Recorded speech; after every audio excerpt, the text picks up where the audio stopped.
Hello, good morning, good afternoon, good evening, wherever you are in the world. It's Jose here, welcoming you to another episode of Amazing Worlds, where today I am going to be doing something a little bit off-piste, a little bit different from what I normally do. And I want to talk about the Millenium Trilogy by Stieg Larsson. Reason why the last book in the trilogy is way bigger than the others is because I was so excited when it was coming out.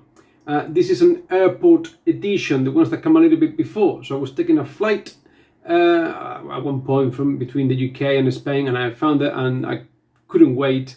So unfortunately now I've got the mismatched books. But anyway, it's all good. Now, I'm going to briefly discuss a little bit the trilogy, but I'm mostly going to focus on book one, The Girl with the Dragon Tattoo, which I believe is the superior one, the best one in the whole series. So, allegedly, and I say allegedly because there's been some talk, there's been some rumors, the three books were written by Stieg Larsson, who handed them to publishers right before he died in 2004.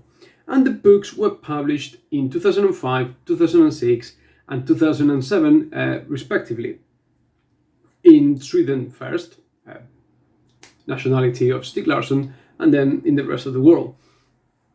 It was intended to be a 10-book series, but obviously, with the unfortunate passing of Stieg Larsson, the series was taken over by David Lagerkrantz, I think that's how you pronounce it, who wrote The Girl in the Spider's Web in 2015, and The Girl Who Took an Eye for an Eye in 2017 as a continuation of the series.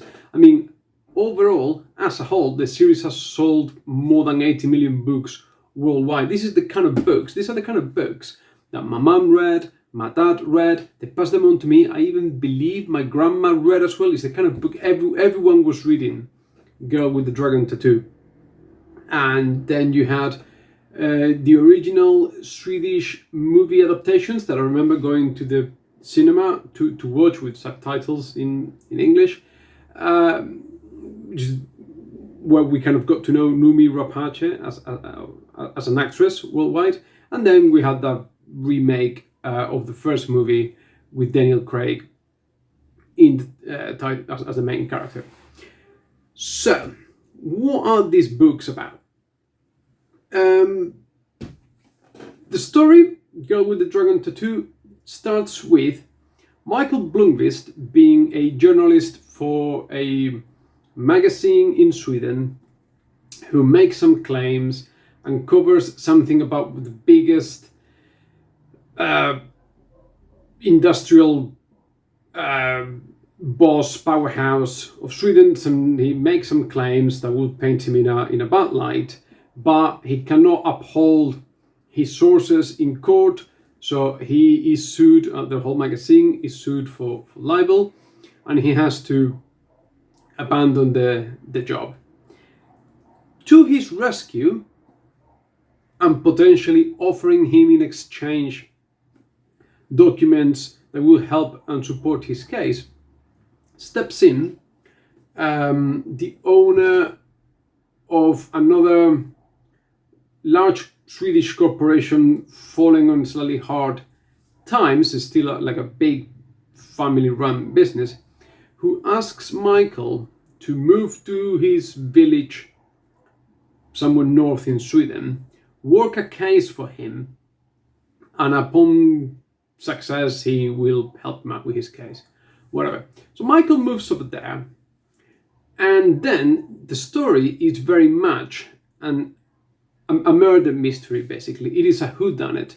It's a very Agatha Christie style one, because Michael is asked to investigate the disappearance of this big industrial man's niece way back in the 60s, with the peculiarity that they live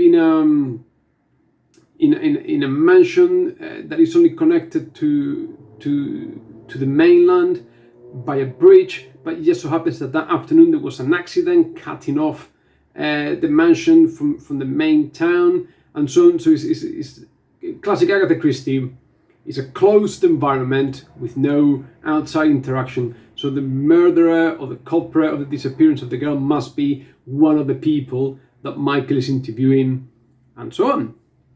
In order to help him investigate the case, Michael ends up hiring or acquiring the services of the title character of the series, the girl with the dragon tattoo, who is this super whiz computer hacker that helps him with the case.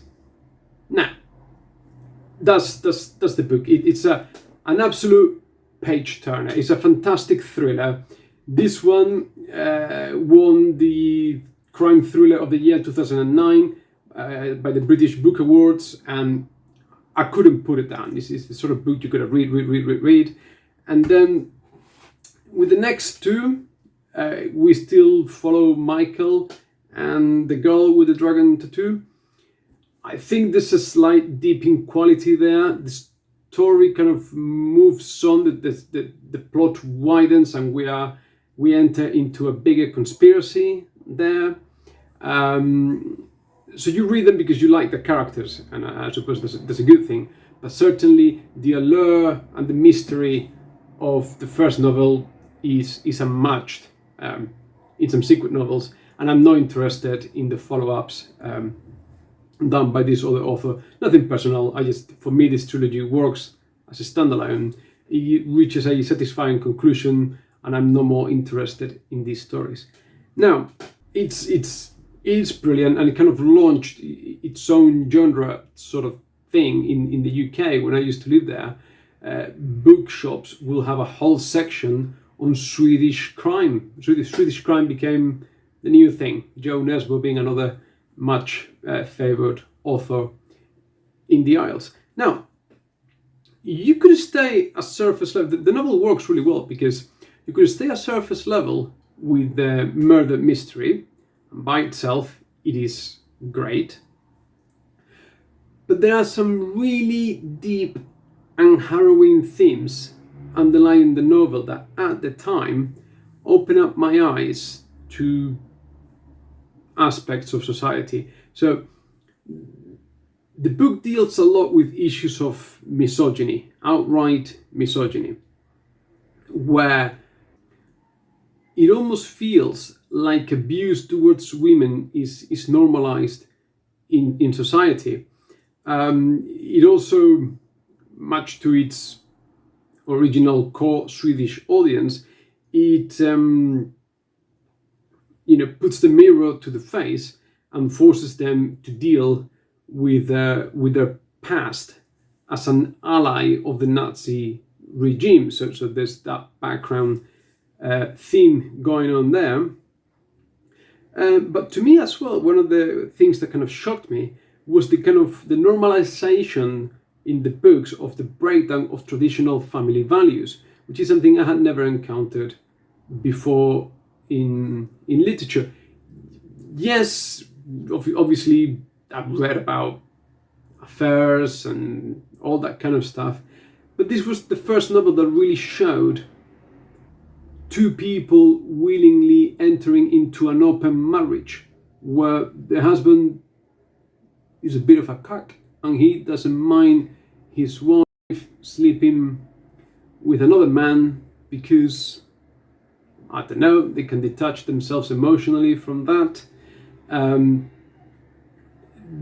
There is some heavy rape scenes in the book, incest, torture. I mean, it goes to some really, really dark places. And with hindsight and reflecting on my life, it just made me think about how many women do I actually know that have suffered some kind of abuse at some point. So the books can be difficult to read in that regard because it doesn't pull back any punches. I suspect if you're into crime thrillers, everyone, I mean, who hasn't heard of the girl with the dragon tattoo? I really, really enjoyed book one. Couldn't put it down.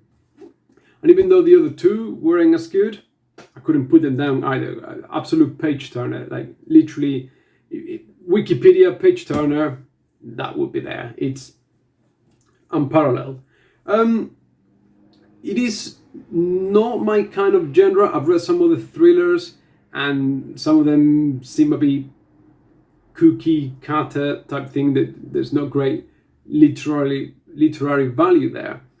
But these ones, because you've got the whole social background underneath, is far richer than any other thrillers I have read.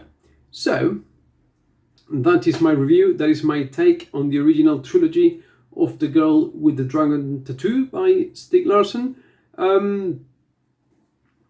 Give me your thoughts, give me your opinions. Have you read them? Are you interested?